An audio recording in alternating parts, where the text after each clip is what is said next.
Hey everybody, it's been a while since I've been here. Um, I have made some videos over the last year and a half, but I don't think I've posted hardly anything, and that is in large part due to my physical health being bad. And in fact, when I went back and looked through the videos that I had made, because I've kind of been just keeping them like a journal for myself here and there, the videos that I had made were almost all related to my physical health. And so that tells you that that's been consuming my life for the last year to 2 years. Everything else, I've been dealing with it, but it's falling into the background because my health problems are starting to just consume my life entirely, which is not good. And recently I have had to stop working. I was teaching and I had to stop teaching, and I was supposed to start graduate school about a month ago, and I had to defer graduate school for a year if I can ever even return because of my health problems, and so it's really negatively affecting me. And I wanted to make a series of videos about what I've been dealing with to kind of explain it to other people, and to help people kind of feel not so alone, because I know I definitely felt alone in the past several years trying to figure out what was wrong with me and trying to get a diagnosis of things. And I haven't mentioned it specifically in the video, but my medical diagnosis is shortened ME, and that stands for myalgic encephalomyelitis. It's very long, 2 words. And sometimes it's shortened ME/CFS,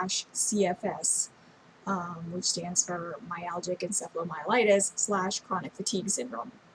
So it used to be called chronic fatigue syndrome, and there's still some debate now about, are they the same thing? Are they different things? There's not a lot of consensus about it. And what makes it even more confusing is that there's been some research done, but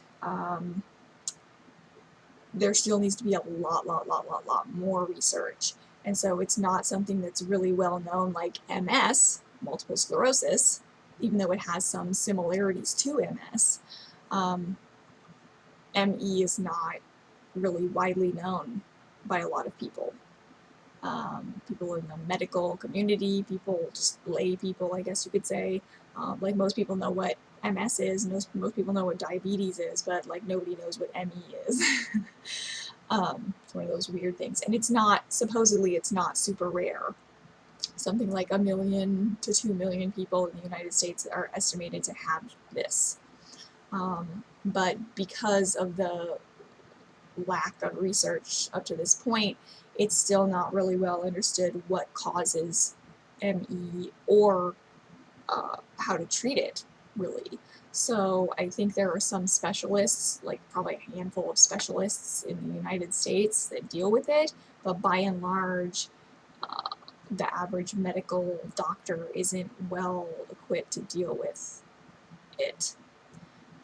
So I have been sick, like I said, for a long time, and this video would be forever long if I got into that. So I just wanted this to be an overview of what I've been dealing with, which is trying to get a diagnosis, trying to figure out what I can do to help myself in my life, in my current situation.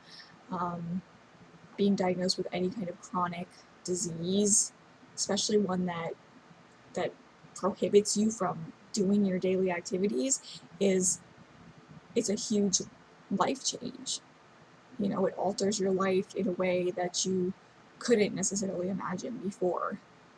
And so that's what I'm kind of struggling with. I'm struggling mentally and physically to come to terms with being sick every single day of my life, physically. Sometimes being unable to do things, unable to get around. That is something I have not dealt with up till a few years ago. I was always an able-bodied person, even if mentally I was kind of off. over here. I was able to physically get up and get around and do what I need to do. So that's that little overview of ME, myalgic encephalomyelitis. And I'll talk a little bit in some more videos about what, how it got diagnosed and what I experienced. Hopefully it will be helpful to people.